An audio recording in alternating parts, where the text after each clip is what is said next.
ክረምት በዚህ ክረምት ሰው ዝም ብሎ ተቀምጦ ከሚከርም ገንዘብ ያለው ገንዘብ፣ እህል ያለው እህል፣ ልብስ ያለው ልብስ፣ አቅም ያለው ከዛ በላይ ከፍ ያለ ነገር አዋጦ ብዙ ምን ጠይቃቸው ቤት ለቤት ጠያቂ የሌላቸው የማህበረሰብ ክፍሎች አሉ። አሁን ይችን አሳንሶ የሚያይ ይኖራል አይደል? የሚንቅ ይኖራል። ግን አንድ እንጀራ የሌለው ይኖራል ዛሬ ለልጆቹ የሚሰጠው ማለት ነው። ስለዚህ ታሞ ባልጋ ላይ ላሉት ማሳከም፣ ልብስ ለሌላቸው ልብስ መስጠት፣ ቤታቸው ጣሪያው ለሚያፈስ እሱን መጠገን፣ አዲስ ቤት ደግሞ የምንሰራላቸውን ደግሞ አይተን አዲስ ቤት እንሰራላቸዋለን ማለት ነው። አቅም በፈቀደ መጠን ሁላችንም ጸጋለን። አሁን የኛ ሀገር ሰው እያደረገ ያለው ምንድነው? ተባብሮ ተጋግዞ መጠፋፋት፣ መገዳደል። ተባብሮ ተጋግዞ ከድህነት መውጣት ይቻላል፣ ከልመና መውጣት ይቻላል። የሆነች ነገር እርዳታ በመጣች ቁጥር እኔ ልግባ ግብግብ ከምንገጥም ጸጋ አለ፣ መሬት አለ፣ ውሃ አለ፣ መተጋገዝ እንችላለን።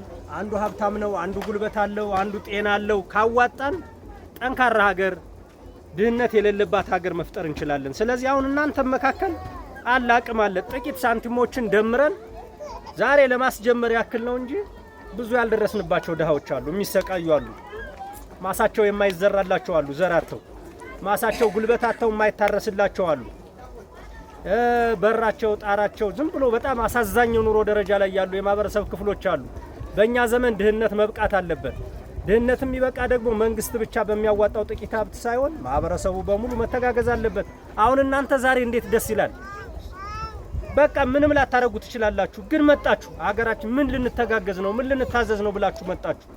እያገዛችሁ ነው በምትችሉት መጠን። ይሄ ነው ሀገር የሚገነባው እንደዚህ ሲሆን ነው እንጂ ተባብሮ መጠፋፋት፣ ተባብሮ ሰው መግደል፣ ተባብሮ መኪና መስረቅ፣ ተባብሮ ሴቶችን መድፈር፣ ተባብሮ ትምህርት ቤት መዝጋት አያሻግረንም፣ ወደ ኋላ ነው የሚመልሰን።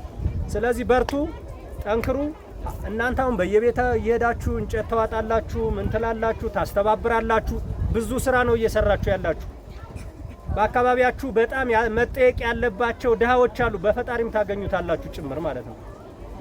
እና መተጋገዝ፣ ነገም ቢሆን መተጋገዝ፣ ደካማን መጠየቅ፣ በሽተኛን መጠየቅ፣ ነፍሰ ጡሮችን መጠየቅ፣ ህፃናትን መጠየቅ፣ ሐኪም ቤት መሄድና ባልጋ ላይ በቁራኛ ላይ የሚሰቃዩትን መጠየቅ፣ የንስሐ አባቶችም ይሄንን ነገር በደንብ እንዲያስተባብሩ ስራ መስራት ይጠበቅባቸዋል ማለት ነው። ስለዚህ ቀላል አይደለም። አብዛኞቻችሁ ወጣቶች ናችሁ፣ በጉልበታችሁ ማገልገል ትችላላችሁ። ስለዚህ እንደዚህ ጠርተናችሁ በሞቀ ሁኔታ ተቀብላችሁ ስራ እየሰራችሁ ነው። ይሄ ቤት ቀላል ነው እንዴ?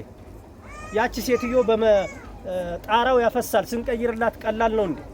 ዛሬ ዝናብ ስለሌለ ነው እንጂ ችግኝ ብንተክል ደግሞ የበለጠ እያማረ ይሄዳል ማለት ነው። እና ብዙ ስራ አለን፣ ከእናንተ ጋር ተባብረን እንሰራለን። ግን መተጋገዝ አለብን። ሰላም እንዲመጣ መስራት አለብን። ልማት አለ፣ መተጋገዝ እንችላለን። የጎደለውን እንሞላለን። እናንተ ደግሞ ያቅማችሁን እያዋጣችሁ ድሃ እንዳይኖር ድህነት ብን ብሎ እንዲጠፋ ከሀገራችን ስራ መስራት አለብን። በጣም የኛን እገዛ የሚጠይቁ ብዙ የድሃ ሰዎች አሉ፣ የሚሰቃዩ ማለት ነው። ጠጋ ብለን እነሱን መደገፍ አለብን። እኛ ፕሮግራም እየሰራን ፕሮጀክት እየሰራን እንመጣለን። እናንተ ደግሞ በምትችሉት ከቻላችሁ በገንዘብ ካለዚያ በጉልበት በቁሳቁስ እያዋጣችሁም ጭምር እዚህ ያሉ እነባሳዝነው እያገዛችኋቸው የሰላም አስከባሪዎቻችን አሉ። እድለኞች ናችሁ እናንተ። ያን ያክል ይሄንን እኮ አዋጥቶ የሚወስድ ሌባ አለ ሌላ አካባቢ። እናንተ ደግሞ ለድሃ እያደረጋችሁት ነው። ስለዚህ በርቱ፣ ጠንክሩ። ጥሩ ነገር ማድረግ አለብን። እስከ መስከረም 30 ድረስ የሚማረው እንዲማር፣ የሚታከመው እንዲታከም፣ የራበው እንዲበላ፣ ማሳው ያልተዘራለት እንዲዘራለት፣ ልብስ የሌለው ልብስ እንዲኖረው እንድናረግ ተባበሩ። እናመሰግናለን። በርቱ።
Thank you.